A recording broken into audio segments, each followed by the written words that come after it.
एक बार महात्मा बुद्ध अपने शिष्यों के साथ भ्रमण पर जा रहे थे। चलते चलते वे एक गांव में पहुंचे। उन्होंने अपने शिष्यों से कहा कि थोड़ा समय यहीं पर आराम कर लिया जाए। वे अपने शिष्यों के साथ एक चबूतरे पर पेड़ के नीचे बैठ गए। तभी उन्होंने देखा कि एक गांव के घर में बहुत ज्यादा भीड़ लगी है और वहां से रोने की आवाज आ रही है। वहां पर ऐसा क्या हुआ है, बुद्ध को जानने की इच्छा है। उसके बाद बुद्ध ने अपने शिष्य को बुलाया और बोले, जाओ देखो उस जगह पर क्या हुआ है जिसके कारण लोग रो रहे हैं। महात्मा बुद्ध का आदेश पाकर वह शिष्य उस घर पर पहुंचा और वहां के लोगों से पूछा, यहाँ पर क्या हुआ है और तुम लोग क्यों रो रहे हो। तब एक व्यक्ति ने कहा, इस औरत का एक ही बच्चा था और आज उसकी मृत्यु हो गई है। शिष्य को ये बात सुनकर काफी दुख हुआ और वह वहां से आकर बेटे की मृत्यु हो गई है। बुद्ध पेड़ के नीचे आराम करने लगे। तभी उस स्त्री को पता चला कि गांव में महात्मा बुद्ध आए हैं। वह स्त्री अपने मरे हुए बच्चों को लेकर बुद्ध के पास आई और बोली, हे महात्मा, ये मेरा इकलौता बेटा था, लेकिन आज ये मुझे छोड़कर चला गया है।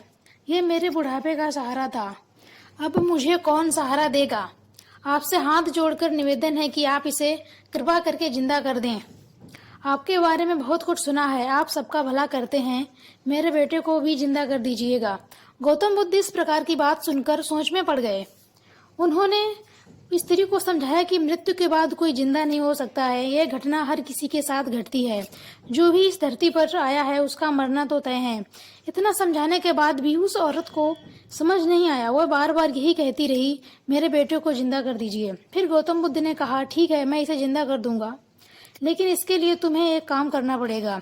इस बात को सुनकर वह औरत तुरंत हाँ कर दी। बुद्ध ने कहा, तुम अपने गांव में जाओ और किसी के घर से सरसों का दाना मांग कर ले आना, लेकिन उसी घर में जाना जिस घर में आज तक कभी किसी की मृत्यु ना हुई हो। बुद्ध की बात सुनकर वह स्त्री गांव के हर घर में गई, लेकिन कोई भी ऐसा घर नहीं था जिसके घर में किसी की कभी मृत्यु ना हुई हो। वह बुद्ध के पास आई और एक तरफ बैठ गई। बुद्ध ने कहा, जीना मरना ये सब तय है।